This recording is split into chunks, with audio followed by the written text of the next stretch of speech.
Hare Krishna Krishna Krishna Hare Hare.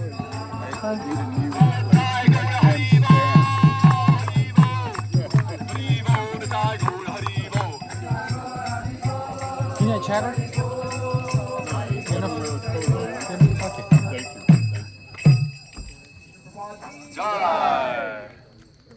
You can see here at this stone that actually the Prabhupada came in 69 and stayed for 32 days in this house. It was actually, of course, it's from first farm community. And as you may have heard, we had our first cow here. Srila Prabhupada named her Kaliya.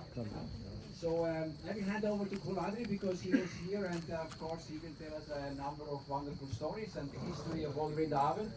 And then we go into the temple room and we will do a section, a second part for the ones who are arriving soon. Huh? Yeah, there's still a lot of people walking. Well, then do I save the juicy stuff for later, or what? How exactly? I think we should. Say out twice? I gotta do the punchline twice? You can record. You can use the mic. I'm here. Yeah. So, Closer. Close. yeah. So, I was in University of Pittsburgh pre-med on the college scholarship. You can sit down a little bit. I met devotees on the campus, and I left college to become a Hare Krishna.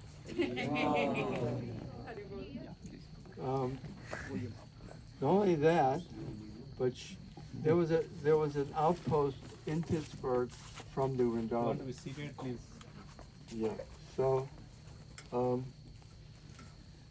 so I heard about the farm, and so when I got a ride to the farm, I ended up staying and learning how to milk a cow, which I'd never seen a cow. But,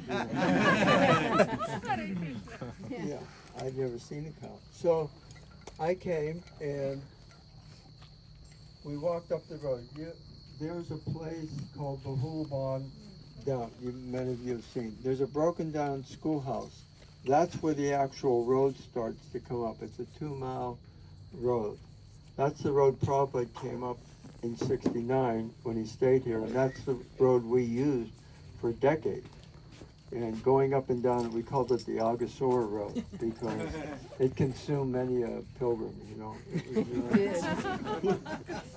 So, yeah, so it came up, and I didn't bring enough clothes because you know I thought I was going to only stay for maybe a weekend or something. I thought it was like a resort, you know, a little experience, right?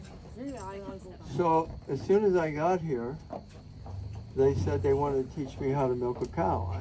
I said okay. We'll milk a cow, right? So we had 6 cows. Let's see, there was Himavati, that was the big Holstein. She gave a lot of milk, okay?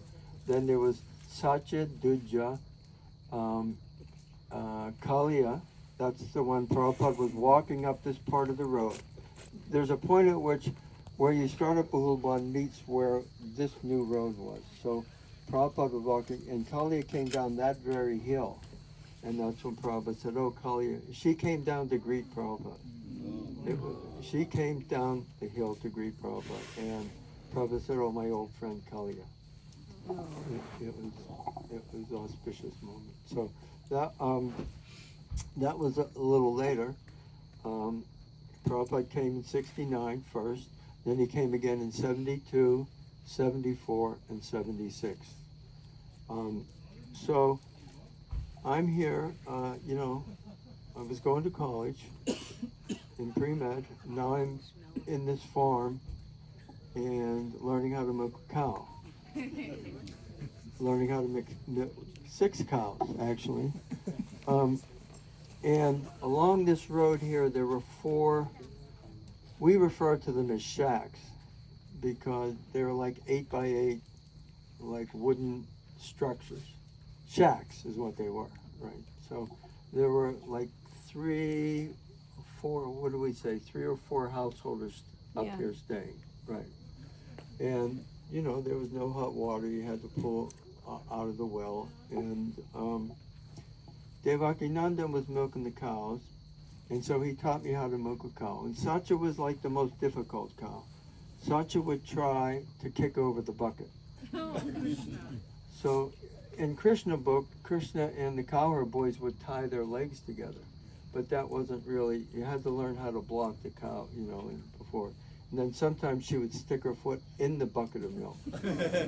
So then we had to, filter it and sort it out. So we're milking, the cows. He's teaching me how to milk. Then he said, well, actually, I have to go to Pittsburgh. So he, all of a sudden, left the farm, and I had to milk 6 cows. And I was living in the shack down there. There's no bathroom, of course. The bathroom, there was a bathroom. If you go down this hill, about the length of a football field, then there was an area in which you were allowed to go to the bathroom. And you had to take your loda, your bucket, whatever with you, right? And there was no running water, and there was no, place to get hot water. So it was very austere.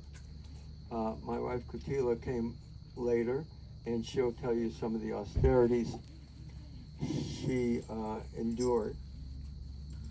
So Devakinandan leaves, and then I'm left to milk 6 cows for the first, after 2 weeks of learning how to milk cows.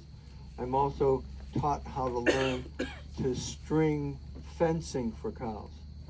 So they're what's called post hole diggers, and if you're a post hole digger in dirt, it's tough work. If you're a post hole digger in shale and stone, then you need a tamping bar. Remember, I was in pre-med studying, So I'm milking 6 cows. I'm out there stringing barbed wire and digging post holes for posts. And I don't know, it's Krishna's mercy, I guess. But the thing is, when you're milking 6 cows and you've never done it before, it's hard. It's really hard. So most of the time, I couldn't hold my japa beads. I'd be chaining japa, and I just couldn't get it. I couldn't get it to work. I just couldn't get it to work. But somehow or other, it was ecstatic. I mean, somehow or other, I was at the shelter. Someone gave me a book on the campus, and I already had spent some time on my uncle's farm by myself. Kutila would come, and she gave me some robes and things. So the idea of getting away from the city, getting into spiritual life was kind of there. But until I met Prabhupada, there was no philosophy. There was no depth to it, right? So we've come here. Like I said, there's no hot water. There's none. So you either have to take an ice cold bath. And I didn't bring a suitcase. I just came like with one set of clothes. So they sent me to the barn. There was a barn right over here. They sent me to the barn, and there were like old clothes from people who had come and gone. The clothing of people who couldn't make it. They just left their clothes, and they really got down the road. So we had that clothing, and and ice cold bathing, and one of the household couples, Parmananda and Satyabhama, who were one of the early household couples, and then they went to Gita Nagari after a period of time. She said, well, here, I'll show you how to go downstairs and heat up a bucket of water. So after 4 days of either not bathing or bathing in ice water, I got a chance to get some warm water. Okay, so that was a breakthrough. And by the way, the floor downstairs was dirt. There was no cement, there was no stone, it was just plain dirt. That was downstairs. And that's where the cooking went on for the deities, was in the dirt floor downstairs. Kutila came, and that was a little later, and what else can I say? So up here at the time, small Radha Krishna were here, and little Lord Jagannath. if you look at the temple, at the temple now, there's Big Lord Jagannath. Where did Big Lord Jagannath come from? One of the trees up here in Vrindaban was cut down. And then the sculpture, Narayan, was in Pittsburgh. So they chopped the three, they had the three pieces of a major tree. They brought it up to Pittsburgh. Narayan carved the three deities.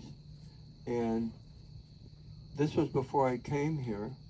Bhakta Art, which was me, painted Big Lord Jagannath for the first time.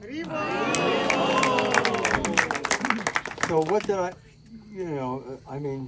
I studied a little bit of art, so looking at Lord Jagannath and trying to understand that is the Supreme Personality of Godhead, remember back in medical school, I was, Lord Jagannath, it was like, okay, I accepted that. And the Jagannath deities up here were only this big. So what I had to do is I had to figure out how to get the figures and the characteristics of Lord Jagannath from this little stout little Jagannath. It wasn't tall, and how to reposition it in Big Lord Jagannath. So that was the source of Big Lord Jagannath, and Big Lord Jagannath was actually installed in Pittsburgh. It was installed in Pittsburgh on Plummer Street, which was an old beer hall, Polish beer hall, that we bought. I don't want to be pejorative. It could have been an Italian beer hall, but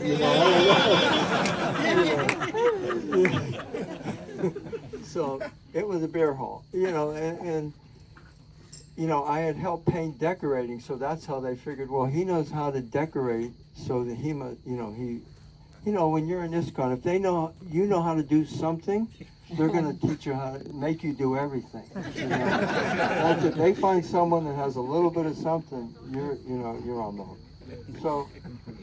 So, and actually, at that time, the Pujari couple was Jayatirtha and his wife. Oh. For those of you who know Jayatirtha, Ujjwala. So, I'll let Kutila tell you a few more things. We have a few more stories to tell. I don't think they do this anymore, but if any of the devotees milking the cows now tell you that they want to show you the lotus flowers on the bottom of the cow's teeth, well, I have to talk to you about that. We have a story about Even that. the Swamis go for that. Don't give away the punchline. Okay, Kutila was like let me first say, I had a scholarship to a private boys boarding school, college prep school, right? She came from a wealthy family. She went to a private girls' school. That's how we met. She was on the debutante track and that whole thing. I'm just prepping them so when they hear about what you did, going from that situation to this situation, they get an appreciation of what you did.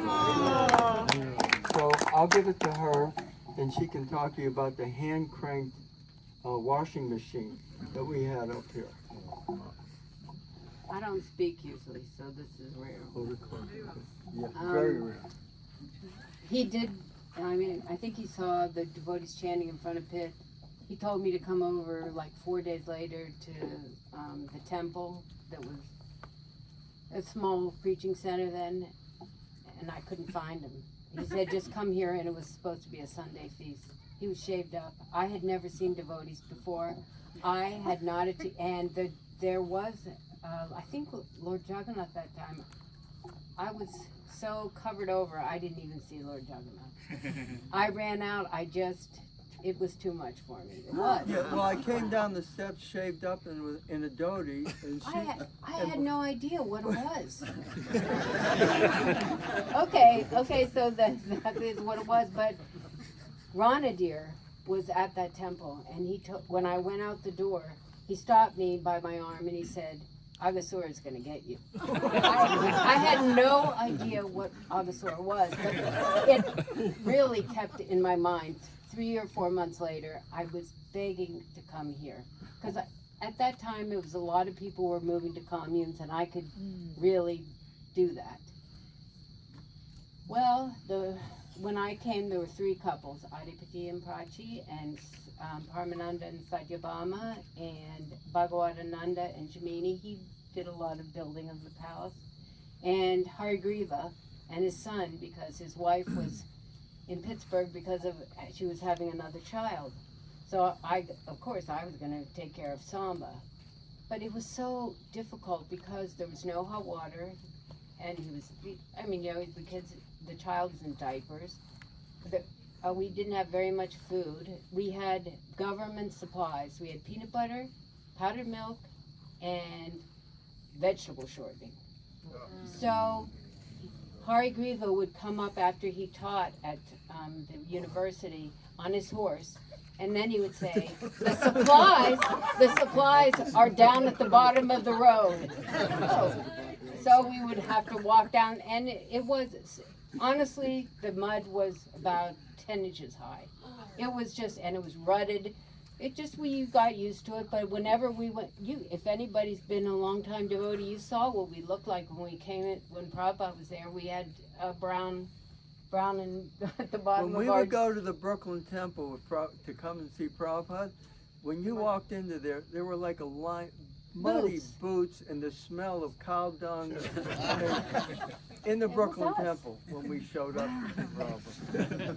We brought it with us. So then finally Harigriva, though, he had the say of whether I could come here. So I came, and they gave me a little shack over the hill, and it had a slab where I could put my sleeping bag and a wood stove. Well, you had to know how to chop wood. I did not have that skill yet. And so it was winter, and so I didn't have boots either. So he said, that barn that he went to, I went to the barn too. And there was a pair of leather, like, tie-up boots. They weren't your size, but that didn't matter. But the thing was, I would wear it down to take rest at night, and they would freeze in that position. So then at Mangalartik, I had to put my toes in to get up, to come to, it was so austere. But then I would do the cooking, and we used, not a gas stove, a wood stove. A wood burning stove. And, it was always wet wood, so it was a little tough going. And it was a dirt ground. And so you would ladle your water for all the cleaning. It was, it was a little bit austere, but we were a family. We were a family, though, and it was really kind of blissful, though, honestly, for a long time. Somebody reminded me the Brahmacharis lived up there later at a time, and snow would come in from the roof. That was how it was. And then things like Kirtananda would change, and he'd say, Brahmacharis are going to go up top. This is what we called it, up top. So in one day, everyone moved down, and the Brahmacharis came up. And then if he decided I was no longer taking care of the deities, this was later on, but Radhanath Maharaj, you brought Shalagram back. I think that's why no women were allowed on the altar. So I'd had a service for many years, but nope, you're out tomorrow, and Radhanath is in, and he would live up here. He said the only reason he was able to read all the scripture was because he hardly slept. He would have to, after his service here all day long, he would come down and read to the deities and take care of the deities during the day. We were expected to do a lot. So as far as the deities concerned, so there was little Jagannath and little Radha Krishna here. And then what was it, 70, Shinga Kavach may remember. 71 maybe 72, 71, 72. 71 Janmas. Yeah. 71 Janmas. Oh yeah, I was the one that had that stone made, by the way.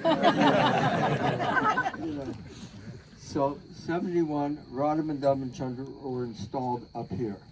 They were installed up here, and they had one outfit. The Deity Ministries. We wrapped the clothes. Yeah. So, Yeah, the original You're Radha telling us Dun those Chandra. DVDs Right. got installed without a certification? What about Mother Kutila? You're wearing that white dress of the Didis for your wedding. How about telling that? We'll come to that. We'll come to that. We come to that. So, Radha Madan Chandra were installed, and then we got the Bahulaban property. So, Radha Madan Chandra were brought down to Bahulaban. And in the old farmhouse, there was what we call the Prashadam room, which is the biggest room. It was tiny, but the biggest room. They put them on a shelf of a wooden shelf with a curtain in front. Oh, just a plain cloth curtain. That's where Radha Vrindaban Chandra started to be worshipped at Bahulaban. And we only had one outfit, so Kirtanananda and I came back from New York. We would go there for supplies. He came back with silk cloth, and he told her, here's the cloth. She would have to wrap the deities in silk It cloth. was beautiful though. You could look. Well, it the way became you an wrapped art. it, the way you wrapped them was beautiful, but they wasn't closed. You had to wrap them. Yeah. You had to make it look like. So try to imagine Radha and Krishna installed Radha and Krishna, only one outfit, and being wrapped in cloth. That's how they were being worshipped at that time. Now, at the same time, again, the principle was give the best to the deities. So when it came to you've all heard about the oat water thing, right? Oat water and rice is what we were living off of, right? As they gave the prisoners in the prison, right? That was like kept them alive and kept them oat water. So yeah, we followed that lineage. It's not exactly. But 6 opulent offerings to Radha Vrindaban Chandra. Live simply, give the best to the deities. So the devotees in the morning, they get their oat water and rice, but they would expect to get a nice plate of Mahaprasadam from Radha Vrindaban Chandra. So that actually kept them going. Then at lunchtime they would get these big rotis that were like frisbees. They were just they were unbelievably rough. We did our own wheat then. Yeah, we ground our own wheat partially. And there was so much chaff in it, or whatever you call it. It was tough. It was tough. It was tough to digest. And that went in the oat water too. Yeah, and then the chapatis were dry, but if you were lucky, you got the burnt. When you make ghee in large quantities, there's the burnt solids. If you were fortunate, you got the burnt solids from the last batch of ghee, and you got to rub that on your chapati. Or you got the burnt out ghee to rub on your. Yeah. So Radha Madan Chandra were just their Mahaprasadam were kept you going. I'm going to have to tell one story, and if you're a disciple of one guru who used to come here and who lived here for a long time and did puja and milked the cows with me, please understand what happened here. So my wife was in charge of most of New Vrindavan at that time. She did the women's schedule, she did the cooking, she did the deity schedule, she ran all of that. And the more expanded, the more she did, right? The school, the nursery, the restaurant, she did all those things. So she was in charge of the kitchen. So for Rasa Leela, we would make a huge spread for the deities for the Rasa Leela night. Krishna and Radha Madan Chandra going into the forest, dancing, right? So we would fill the altar. It was unbelievable, right? And when we made sweet rice, we made a lot of sweet rice. We had cows, 2 or 3 milk cans full. full, Like 30 right? gallons. 30 gallons, and Till people passed out. yeah. Literally. They would bring, jars so that they could survive the week until the next feast, right? So they would stash the jars in the creek to keep them cold. But at times there were some that OD'd, and you'd find them in the bathhouse out cold. They would drink so much sweet rice. So the devotees are all Mangalarti, we're jammed into the temple room, and they're looking at all the maha and going, oh, we're going to have that for breakfast this morning after our oat water and rice. We're going to have huge plates. It was like totally packed, right? So the cowherd boys were always doing, shenanigans. And one of the cowherd boys at that time was Radhanath Swami. Radhanath Swami and I got to milk the biggest cows. Radhanath Swami, very strong. Not only his spiritual, who can imagine, but we called him Bubba from the day he walked up the road. The Bubba. We called him the Bubba. So he was like a Babaji, right, from day one. He walked up the road. So he and I had the largest cows. And when we talk about how much milk they gave, they would give 100 pounds of milk, Yeah, they would give 100. So, and to keep the cows healthy, you had to milk them quickly. So you would have two teams, one on this side and then one on that side. And we'd be milking the cows, we'd be telling pastimes. It was very blissful. It was just wonderful. And then there were like 3 teams of milkers, right? So we had our own cult. We were over there while the morning program was going on. You had to get up at 2:30. Oh, let me just talk about the schedule. Okay. Most temples have a japa period after Mangalarti. New Vrindaban had the japa period before Mangalarti. You had to get up at 2:30 to chant your japa and finish 16 rounds before 4:30. Because 4:30 Mangalarti, Tulsi Puj, greeting the class, greeting the deities, prasadam, get to work. That was it. I mean, everyone was on that. That ethic was there, and that's what we had to do. All right, so back to the Mahaprasadam. So the devotees are like, this is going to be like special, right? So we're over there milking the cows, and I say to Radhanath Swami, go ask Kutila to please give you 4 major plates of maha. We have to save this. We have to save this for. I made up some story. We have to save this. We're expecting some guests to come. Radhanath Swami, he's looking at me like, I know what's going on here. He said, but later he would say, but you were my first temple president, so I had to do what you asked me to do. So I said, just go ask Kutila. Kuladri said, right? So she is looking at Radhanath Swami like, what's going on? First of all, she knows me. And then, the cowherd boys always were doing shenanigans. So she makes these huge platters, right? Unbelievable. And the milk had been put in the creek to keep cold overnight. So we took, these are 10-gallon cans, right? We took 5 gallons and put them in the milk pails, right? We took almost half, like 1/4 of the sweet rice that everyone was counting on. So we took like 30%, 40% of the Mahaprasadam from the altar. And Radhanath Swami's coming over. I sent the others down to the creek to get the milk, right? The sweet rice. So we're over there milking the cows, eating Mahaprasadam, having some sweet rice, milking the cows. And all of a sudden we see coming out of the temple, it's like the villagers. The villagers come, they didn't have the torches, but we knew what they were after. So we had to scramble. We put the trays of prasad in the corn silo. We hid them in the corn silo. Then we say, okay, now what are we going to do with the buckets of sweet rice? Where are we going to hide them, right? So Maharaj had that idea.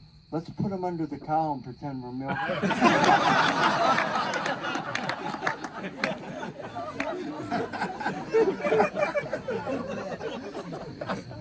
So the devotees come over looking for their terror. What are you talking about? We don't have the maha. If you can find it, you can have it. We're milking the cows. We're milking the cows. So, you know, there was no evidence. They couldn't find. They knew we were guilty. There was no question we were guilty. You know, they knew it was there. So that was the big theft that Radhanath and Swami was the thief involved in that caper. So, you know, I just wanted you to know that. So, yeah. So another story. So when sannyasis would come and visit, or leaders in our movement would come and visit, the cowherd boys would invite them to come over and see the cows. And it was very auspicious, and they loved the idea. We're going to see Krishna's cows, right? So we would say, Maharaj, do we have any Maharaj in the audience? Maharaj, did you know that Krishna's cows have lotus flowers on the ends of their teeth? Oh, what? Oh, I have to see that. Okay, Maharaj, we milk twice a day, so you come over in the morning, during the morning program, or in the evening, and come over and we'll show you the lotus flowers on the teats of the cows. So the sannyasi would come over, so we'd be milking the cow. Okay, Maharaj, you want to see the lotus? Oh, let me look. Cover his face in milk. So some of the sannyasis would laugh and get it, right? But then there were one or two sannyasis that would say, yeah, but I didn't get to see the lotus. So, oh Maharaj, you didn't see it? Here, look again. We get him a second time. So this was the mood of the cowherd boys in New Vrindaban at the time. It was an ecstatic period in my history. Prabhu, how many devotees were here at that time? I don't know. You know, Kuladri, they give me a sign that soon we should have to move. Can you, another 5 minutes, the real stories, huh? What, in the beginning? Well, When we were up here, there were only 9 of us. yeah. When I came, there were 7 when I came up, and the first time they came up. So, But at there our were very height, few. we had 700. 750. 250 were kids. 100 were in the nursery, and 150 in the school. Yeah. And the nursery was set up so that the women could work all day, and we had, a team of women that would take care of the nursery kids, so that you could work and yet your kids were taken care of. And then on the weekends, Kutila would we had weekend warriors, but of course the New Vrindavan were not distributing books. They were doing other things to build the palace. Well, let's just put it that way. They were distributing other things because their mission was, we had this vision to build Prabhupada's palace. The Sankirtan mothers would go, even if you had children, they would go out 21 days a month.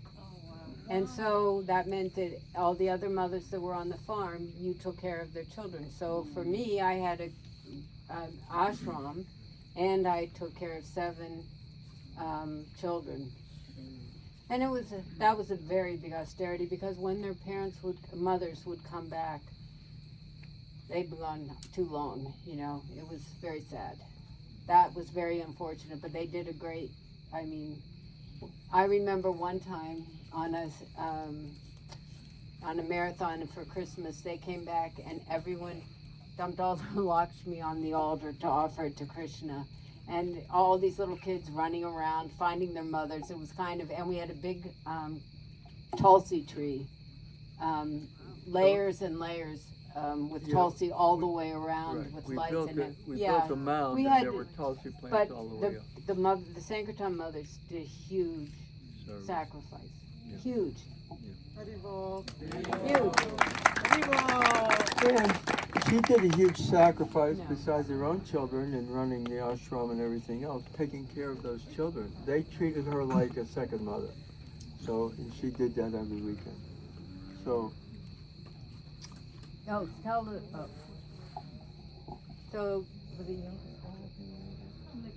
No. Jagadish. Oh yeah, Jagadish. Okay, so Kirtananda he would pop things on you real quickly, and so he said, "Well, we're having this Janmashtami, so in an hour we're going to do a fire sacrifice, and you and Kuladri are going to get married." Now that was not unusual because he knew we had been together. I said, "Well, I only have the sari I have," and he said, "Oh, don't worry. There's the white silk sari that we brought back for the deities." He said, "You can wear that." I said, "Are you sure I can wear that sari?" He said, "Yes, but don't tie it together so you can put it right back, Yeah.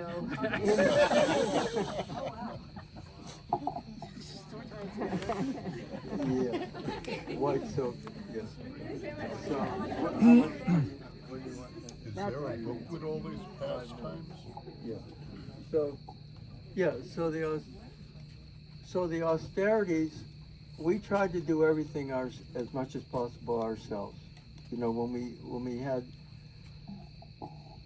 Well, I can tell the story about the footprints. I'll tell the footprint story. Okay. So if you go to the palace, if you look in Prabhupada's room, in a glass case, you'll see a piece of clay with footprints in it, right? Those are Prabhupada's original footprints.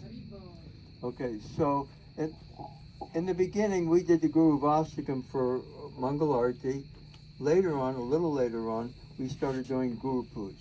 So we had the idea of New Vrindaban. We had our own mold shop, so we said, let's get an impression of Prabhupada's lotus feet for the Guru Puj, and then we can make castings for temples, so that during Guru Puj you can put them on the lotus feet of Prabhupada. Okay, so and those cast models are all over the world. We've sent them, just all over the world, and those are the originals. Some artists also did their version, but these are actual Prabhupada's footprints. So I had asked Prabhupada, can we do this? And Prabhupada said, okay. So I come up from New Vrindaban with a briefcase. New Vrindaban briefcase. We didn't have briefcase in New Vrindaban. But in the briefcase, I had a slab of clay from New Vrindaban soil. So Prabhupada said, okay. So I opened the briefcase, take out the slab of clay, nice clay, covered with some like baby powder, talcum powder, so Prabhupada didn't have to. So Prabhupada came out, he said, okay, I held his hand. He stepped up on the clay, okay? Hare Krishna, Krishna Krishna, Hare Hare. Okay, Prabhupada steps off the clay. Thank you, Prabhupada. I clean his feet. Clean Prabhupada's feet. And I look at the clay, and there's no mark. There's absolutely no, I'm not making this up. I'm telling you, there's no mark. So I'm looking at this, and then I look at Prabhupada, and he looks at me. And in New Vrindaban, you had to get things done. I mean, me going back and I'm coming back and say Prabhupada floated on it and it didn't make any marks. No one was going to believe they were going to, like, come on, this is New Vrindaban, get real here. So I say, Prabhupada, let us soften it up. So, and would you let us have a second try? And Prabhupada said, okay, I'm going to take prasadam. Where was Prabhupada going at that time? Down Fifth Avenue on the first Ratha Yatra of Lord Jagannath. So it's an auspicious time altogether. So we go, Sudano and I go in, we add water, we rub it, we do the thing. Okay, come out, put the powder on. Prabhupada took prasadam. He said, he looked at me like, okay, you got, is this going to happen this time? So he steps up on the clay, and this time I press every toe myself. Both feet, every single toe, I press deep into the clay. And I grab him by the heel and push his heel down. So unfortunately, the towel that Prabhupada stepped onto, I didn't keep, right? But that clay is still up there, and as far as we know, you can assure yourself that that is the dust of the lotus feet of the pure devotee. No question about it. And then he put on his chadar and he went down Fifth Avenue with Lord Jagannath. I got one small story. I was always so busy that I never really saw Prabhupada or was in the classes. So the last trip, Kuladri would always take a whole trunk full of sweets, and he took ice cream, mango ice cream, I think. Yeah, on the in last- dry ice, which you could never do now, but we always brought Prabhupada sweets. But I decided to take my try at making Prabhupada kurta and dhoti and the sash.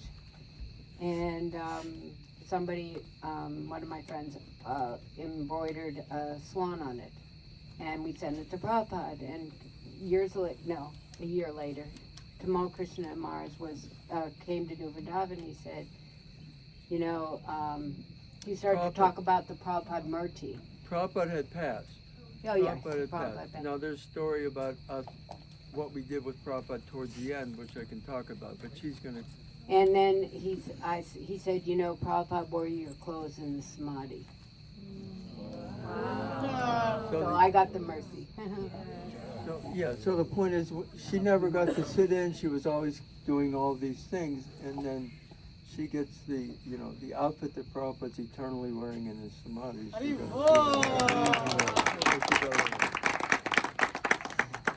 Kutila and Kuladri, thank you so much for sharing these wonderful stories. We know that there will be 100 more, but we have a program tonight. So I think you all go just to the temple itself, and you can see the altar. Srila Prabhupada came here twice, one in 69, and he came back in 76. And we have in there a picture where Srila Prabhupada takes darshan of Radha Vrindavan Nath, the ones Radhanath Maharaj was worshipping for 7 years. And it's the same altar as we had then. You could see that Kopish Prabhu is somewhere around here. He's our project manager for this renovation. As Srila Prabhupada stayed 32 days, it's a holy tirtha, and we really want to keep this alive for the many, many generations to come, because it's such a wonderful place. So we take actually little darshan right away, and we try to fill up all our cars so that we can go back. Our plan is that we have dinner when we come back, and we plan and we want to have a Swan Boat Festival tonight. Normally we start at 8:40, we may be a little later, but as we have a tight schedule, for the ones who have been walking, if you can find a place in the car, that would be best. Hare Krishna.